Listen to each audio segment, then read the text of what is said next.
Everyone, welcome to the corporate confession by Uniteco, जहां हम बात करते हैं the actual corporate scenario, the real life scenario के बारे में। तो मैं हूं आपकी host miss Aarti Sharma and today we have miss Mamta Bendre from a purchase department. मुझे थोड़ा सा इंट्रोडक्शन देना था ममता के बारे में।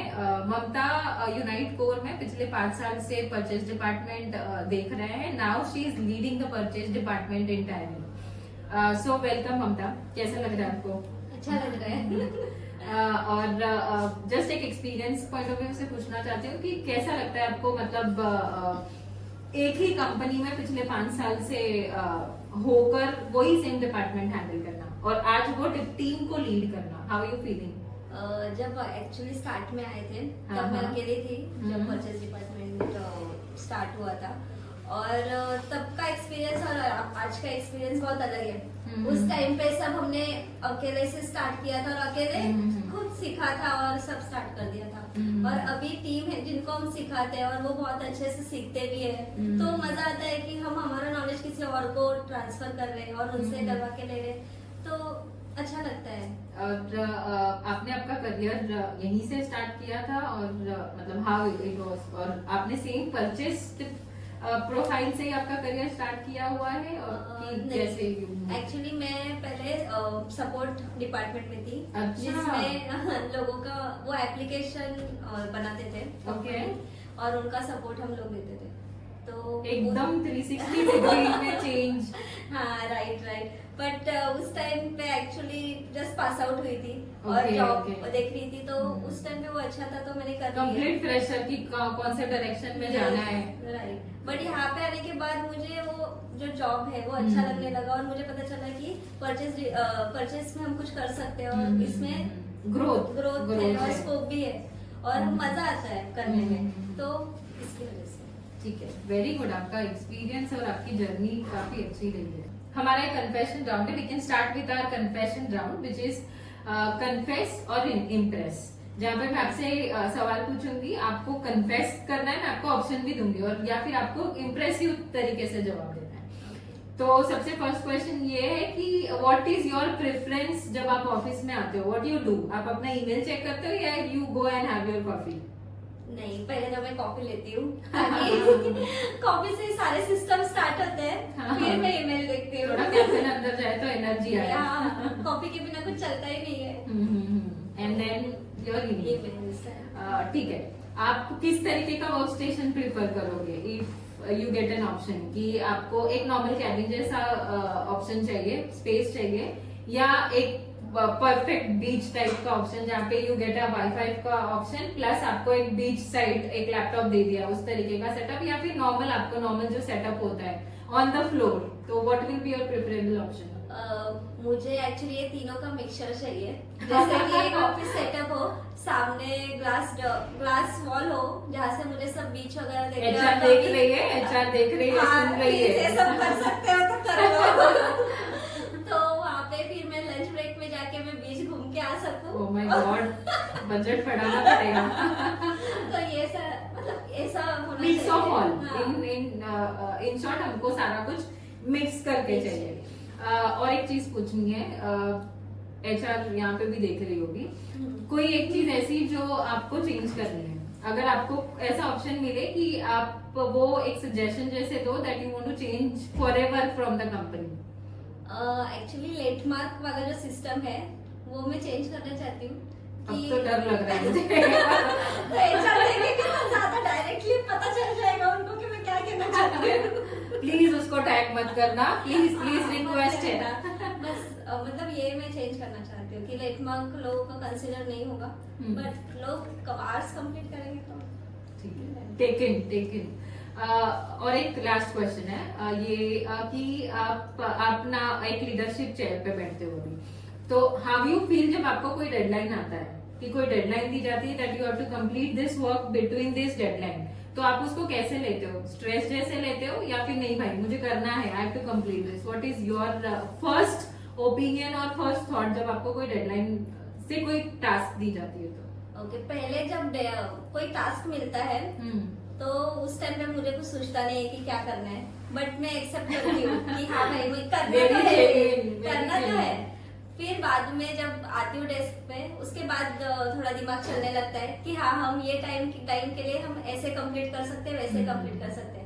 वैसे मैं डिनाई नहीं करती हूँ कि ये टाइमलाइन में नहीं होगा, विदिन अ टाइमलाइन वो चैलेंज है खुद के लिए भी कि ये टाइमलाइन में हमें कंप्लीट करके देना है, और मजा भी आता है वो करने में। अगर चैलेंज आ भी रहा है तो हम अपने अपर मैनेजमेंट को बता सकते हैं कि भाई ये चैलेंज आ रहा है करके, बट अगर तुम ट्राई ही नहीं करोगे तो तुम्हें पता कैसे चलेगा कि वो चैलेंज नहीं है। तो बेसिकली आप इसको कि हमको करना है जैसे लेते हैं कि भाई हाँ we have to do it anyhow, कैसे भी हमको ये डेडलाइन कंप्लीट करनी है। ठीक है, now will start with our actual question answer round. ठीक है, बी रेडी? रेडी हूँ। सो सबसे इम्पोर्टेंट सवाल आपसे ये पूछना है कि कोविड के बाद अगर आप देखोगे तो companies are adopting the hybrid culture. हमारे टाइम पे we are being a millenniums, हमारे टाइम पे वो हाइब्रिड इतना था नहीं, और just because of COVID company ने ये ऑप्शंस लाना मार्केट में स्टार्ट किया। तो व्हाट डू यू थिंक कि हाइब्रिड सोल्यूशन कंपनी में अच्छा इम्पैक्ट करता है और एम्प्लॉय पे अच्छा इम्पैक्ट करता है? What is your opinion in terms of hybrid in work culture? तो कोविड की बात करोगे जैसे, हाँ। तो जब कोविड स्टार्ट हुआ तब मैंने तो एक्सपीरियंस किया वर्क फ्रॉम होम, क्योंकि पहले उससे वर्क फ्रॉम होम का ऑप्शन ही नहीं था।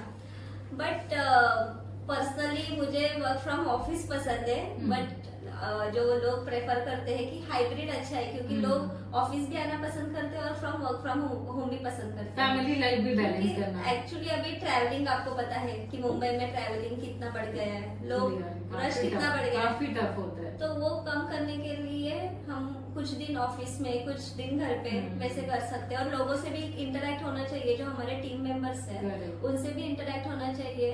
तो जो सामने सामने इंटरेक्ट होता है, वो जो बॉन्डिंग होती है वो अलग होती है। जो हम कॉल पे करते हैं वो तो सिर्फ वर्क रिलेटेड होता है, या फिर जो भी सिर्फ काइंड ऑफ फॉर्मेलिटी। अगर इन पर्सन हाइब्रिड ऑफिस में आते हैं तो we get to know more about the team members. कभी कभी उनके कुछ पर्सनल चैलेंज होते हैं वो जो शायद फोन पे उस लेवल पे डिस्कस नहीं कर पाते होंगे, because when we talk on the phone कभी कभी पीछे से मम्मी बुला रही है, कोई फैमिली मेंबर बुला रहा है, तो मे बी शायद उसको कोई कंसर्न डिस्कस करना भी होता होगा।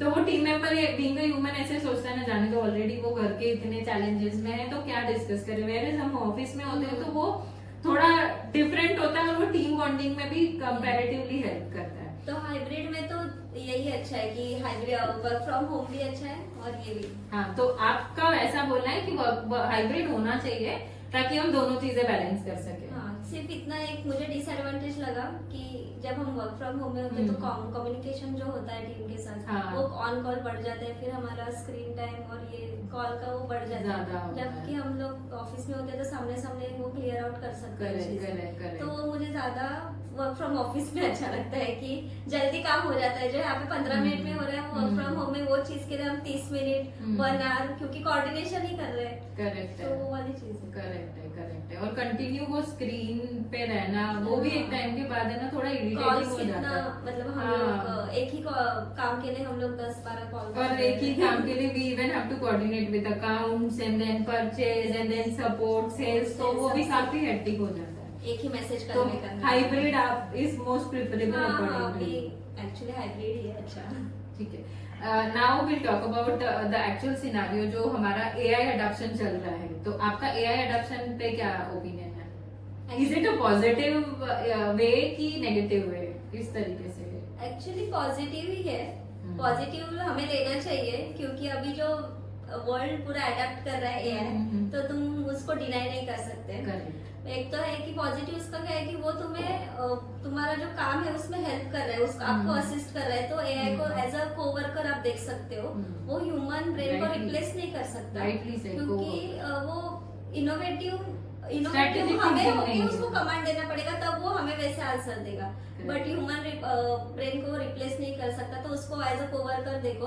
और उसका नेगेटिव ट्रेट है कि आप उसको ये भी मत करो, उस पर इतना डिपेंडेंट मत हो जाओ कि आप अपना दिमाग लगाना ही छोड़ दो कि हाँ ठीक है मेल ड्राफ्ट करना है मैं इससे कर दूंगा, एआई से कर दूंगा। तो वो एक है कि उसका दोनों भी डिसएडवांटेज हो सकता है आगे जाके, कि पूरा डिपेंडेंट हो गया है कम्युनिटी की एआई पे चला गया है। तो आपको लगता है वैसा टाइम आएगा क्या कि people will be completely dependent on AI? आ सकता है, पॉसिबिलिटी है, बट उसका डिसएडवांटेज है क्योंकि ह्यूमन ब्रेन बहुत कुछ ज्यादा सोच सकता है, वो लिमिटेड नहीं होना चाहिए कि अभी एआई जितना बता रहे हैं हम उतना ही दिखा रहे हैं।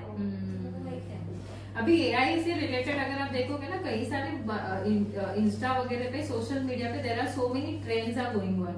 आपने देखा होगा कई सारी लेडीज अपने पिक्चर्स को मॉडिफाई कर रहे हैं। Yes. कई सारे जो कपल्स हैं जिन्होंने शायद उनका प्री वेडिंग शूट नहीं किया, this is something what I have seen, they are using the AI more and they are modifying their picture. लेकिन आपको क्या लगता है, अपनी पिक्चर्स एआई पे अपलोड करना is a secure way of going, और how is it? Because I have even seen कि we are being into the security company, कई सारे ऐसे भी मिथ आई वुड से कि चल रहे थे, नॉट इवन मिथ, कि आप अपना डेटा अगर एआई पे अपलोड करते हो तो देयर आर रिस्क। बिकॉज क्या होता है कि कई सारे हम अपने मोबाइल एप्लीकेशन में अपना फेस रीडिंग वगैरह ऐड करते हैं, तो आई थिंक वो एक तरीके का थ्रेट भी है।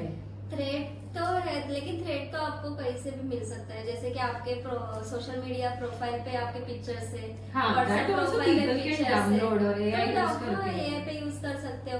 इवन हम अगर मोबाइल, हम कुछ सोच रहे हैं, हम अभी कॉन्वर्सेशन सब जो खाने के बारे में बात कर रहे हैं, तो नेक्स्ट मोमेंट हमारे फोन पे आ जाएगा कि अरे खाने का कुछ आ जाएगा, कैचेस वेरी फास्ट। और फिर मतलब वैसे बोलते हैं कि डेटा तुम्हारा शेयर नहीं होगा, बट आपका डेटा तो शेयर हो रहा है। मतलब आपका मोबाइल सब एक्टिविटी आपकी सुनता है। हाँ, वैसे तो शेयर हो ही रहा है, तो आपको तो बेसिकली हम एआई को अच्छे से यूज करेंगे तो हाँ, हमारे लिए बेनिफिट है, benefit और है। देन हम उसको नेगेटिव वे में भी यूज कर, मतलब people can use it in a negative, but negative में कर अपने डेली एक्टिविटी में हम उसको अच्छी तरीके से यूटिलाइज कर सकते हैं। राइट, क्योंकि अभी हम लोग जब डेटा निकालते हैं, रिपोर्ट एनालाइज करते हैं, तो हम हमारे कंपनी का डेटा एआई पे डालते हैं। एग्जैक्टली तो वो तो हम कर रहे हैं, तो हम वो मतलब वो अभी मतलब हम अपना कॉन्फिडेंशियल डेटा एआई पे हाँ, अपलोड क्योंकि कर हमें रहे हैं। रिपोर्ट चाहिए, हमें उसका बैक जो Exactly. एनालिसिस करना है वो चाहिए, तो वो एक है कि थ्रेट हो भी सकता है, बट अभी देखते हैं कि How we use it is it's up to us. One more thing मुझे आपसे पूछनी थी, जैसे कि कंपनी का कल्चर, आप एक लीडरशिप रोल पर हो तो कंपनी का कल्चर कितना इम्पैक्ट करता है एम्प्लॉय के परफॉर्मेंस पर? एक्चुअली बहुत ज्यादा इफेक्ट करता है। Okay. क्योंकि मैं मेरा एक्सपीरियंस बताती हूँ, जैसे मैं पहले थोड़े टाइम के लिए प्रीवियस कंपनी में थी, तो वहाँ का कल्चर टॉक्सिक था। नाउ अभी आपने बताया कि आप जो हाइब्रिड सोल्यूशन पे आपने बताया कि आपको ऑफिस के जो कल्चर है, ऑफिस के टीम के साथ भी उतना बॉन्ड होना चाहिए, तो what do you think about office culture, कि आपको किसी एम्प्लॉय को मतलब किस तरीके का इन्वायरमेंट देना है, ऑफिस कल्चर देना है जो एम्प्लॉय को इफेक्ट करता है पॉजिटिवली भी और नेगेटिवली भी? ऑफिस का कल्चर ऐसा होना चाहिए कि हमें मजा आना चाहिए ऑफिस में आने के लिए, ना कि ऐसा लगे कि अरे हम क्यों जा रहे हैं ऑफिस। मतलब जब हम जाते हैं तो ऐसा नहीं लगना चाहिए कि अरे अभी मैं यहाँ से घर पे चली जाऊँ क्या, क्योंकि वो जो टॉक्सिक एनवायरनमेंट होता है उसकी वजह से लगता है ऐसा लोगों को कि अभी मुझे घर पे जाना है, घर पे जाना है, बट ऐसा होना चाहिए ऑफिस का कल्चर कि भाई मुझे जाके वहाँ पे काम करना है और मुझे लोगों से मिलना है जो कि वहाँ पे बहुत फ्रेंडली है और बहुत रिस्पॉन्सिबल भी है। करेक्ट। तो और हम जब किसी को ट्रस्ट करते हैं या फिर किसी को काम दे देते हैं और उस पर हम पूरा भरोसा कर लेते हैं कि ये कर लेगा, तब वो करता भी है। करेक्ट। जो एम्प्लॉय है, तो ऐसे मुझे लगता है कि और आपको क्या लगता है कि इस कल्चर को मेंटेन करने में हमारा फन फ्राइडे और हमारा फन पिज्जा कितना बेनिफिट करता है? एक्चुअली ये दोनों भी चाहिए, फन फ्राइडे भी और फन फ्री पिज्जा। तो ये हम तो दोनों भी चाहिए एक्चुअली, और थोड़ा सा ज्यादा टाइम चाहिए। हाँ, मतलब टेकन ऑब्वियसली दोनों चीजें होनी चाहिए, बैलेंस होनी चाहिए, लेकिन आपको लगता है ये इफेक्टिव होता है? यस, इफेक्टिव तो है, क्योंकि जब एम्प्लॉय 8-8.5 घंटा काम करता है तो उसको स्ट्रेस आता है, तो वो स्ट्रेस रिलीज करने के लिए हमें ऑफिस के लोगों के साथ ही कुछ ऐसी एक्टिविटीज करनी पड़ेगी कि जो प्रॉपर मतलब स्ट्रेस रिलीज हो रहा है वो एंजॉय करें, क्योंकि हम घर पे जाके तो आते हैं, बट ये लोगों के साथ हम लोग कभी वो एंजॉय नहीं कर पाते। Creates our bond with the team, हम दूसरे टीम के साथ भी वो गेम्स वगैरह में इन्वॉल्व होते हैं, तो हमारे टीम के साथ भी दूसरे टीम का हमारे साथ बॉन्ड अप थोड़ा कंपैरेटिवली ज्यादा होता है। और जितना स्ट्रेस फ्री होते हैं ना, उतना ज्यादा काम में ध्यान लगता है, उतना ज्यादा क्रिएटिव आइडियाज आते हैं, उतना अलग वे से वो काम कर सकते हैं। तो इसके लिए ये सारी चीजें तो ऑर्गेनाइजेशन ने अडेप्ट करनी चाहिए। ओके, मुझे आपसे और एक चीज पूछनी थी, that you are being into this leadership position since so many years, right? तो अभी आप देख रहे हो कि जेनजीज का काफी ज्यादा जो जनरेशन है वो काफी ज्यादा इवॉल्व हो रहा है इन टर्म्स ऑफ आईटी, और कंपनीज में भी अभी आप देखोगे तो जितनी भी हायरिंग्स हो रहे हैं they are majorly of Gen Zs. तो हाउ डू यू फील कि उनको मैनेज करना, बीइंग अ मिलेनियम हम लोगों को थोड़ा टफ होता है, तो हाउ डू यू फील कि वो कितना इजी और कितना फास्ट हो रहा है कि हाँ भाई हम उनसे फटाफट काम करवा रहे हैं, पॉजिटिवली करवा रहे हैं, और वो किस तरीके से वो चीज को लेते हैं? What is your opinion on that? Millennial, मैं भी मिलेनियल हूँ, तो मुझे लगता है कि जेंजीज को हैंडल करना मुश्किल नहीं है, बट आपको उनके वजह से थोड़ा सा खुद को चेंज करना पड़ेगा, क्योंकि वो अभी एक्सपोजर पे ज्यादा ध्यान देते हैं। वो सैलरी का नहीं देखते, या फिर वो देखते नहीं है कि बाकी का क्या है, वो देखते हैं कि मुझे कहाँ पे सीखने मिलेगा, और उतने वजह से वो काम करते हैं। तो आप उनको दिखाओगे कि आप उन पे ट्रस्ट करते हो, आप उनके काम को अप्रिशिएट करते हो, तो वो आपकी बात मानेंगे और आपको आउटपुट भी देंगे, और उनका दिमाग अच्छे से चलता है, मतलब क्रिएटिव चीजों में या फिर कुछ इनोवेटिव है उसमें। तो जेंजीज तो बट आप उनको हैंडल कर सकते हो, और वो इजी है, मतलब करेक्ट। तो यहाँ पे जो मैंने आपसे फन फ्राइडे वाला क्वेश्चन पूछा था, मेरा ओपिनियन भी थोड़ा सा सिमिलर ही है कि मिलेनियम्स के वक्त, हमारे वक्त इनिशियल टाइम पे इतना फन फ्राइडे नहीं हुआ करता था initially. Now if you see कि जेनजीज को वो इन्वायरमेंट ही वैसा चाहिए कि भाई हम काम भी करेंगे, will use AI also, but simultaneously हमको पिज्जा भी चाहिए, हमको फन फ्राइडे भी चाहिए। तो if you utilise Gen Zs in that way, तो they are the next actual generation of India और IT industry. Actually work life balance वो ज्यादा करते हैं। Exactly I must say this, exactly we should learn. हमको सीखना चाहिए उनसे, शायद हमने वो चीज मिस आउट की थी, बिकॉज हमारे यहाँ पे हमारे टाइम पे एआई का उतना इवैल्यूएशन नहीं था, तभी डिजिटलाइजेशन हो रहा था। तो हमने दोनों चीजें बैलेंस की है कि हमने पुराने जमाने का थोड़ा हार्डवर्क भी किया है, साइमल्टेनियसली हमने डिजिटल अडॉप्शन भी किया हुआ है। One question, this is a bit out of the box, कि अगर एक दिन के लिए आपको सीईओ बना दिया जाए, तो what is that one thing जो आपको चेंज करना है, या फिर कोई ऐसा डिसीजन जो आपको लगता है कि हमेशा भी जनरली थिंक करना, भाई मुझे एक दिन का सीईओ बना दो, will do this and that. तो व्हाट डू यू थिंक कि what one thing you want to implement और चेंज, और एनीथिंग जिससे आपको लगता है कि कोई चेंज होगा? चेंज तो आई गेस टाइमिंग के लिए रिलेटेड है, मतलब फ्लेक्सिबल आवर्स रखो, लोग काम करेंगे, लोग आपको आउटपुट देंगे, और उनको प्रेशर भी नहीं आएगा कि हम पे कोई मॉनिटरिंग कर रहा है, या फिर लोग मतलब जो भी है, तो वो एक ओके। तो आपको लगता है कि वो फ्लेक्सिबल टाइमिंग देने से people can do their best, मतलब अभी तो they are doing it, they have to, लेकिन अगर वो टाइम फ्लेक्सिबिलिटी अगर मिल जाती है तो they can do more kind of, मुझे ऐसा लगता है। Okay okay okay. Thanks for watching. Like, share, subscribe and don't forget to press the bell icon.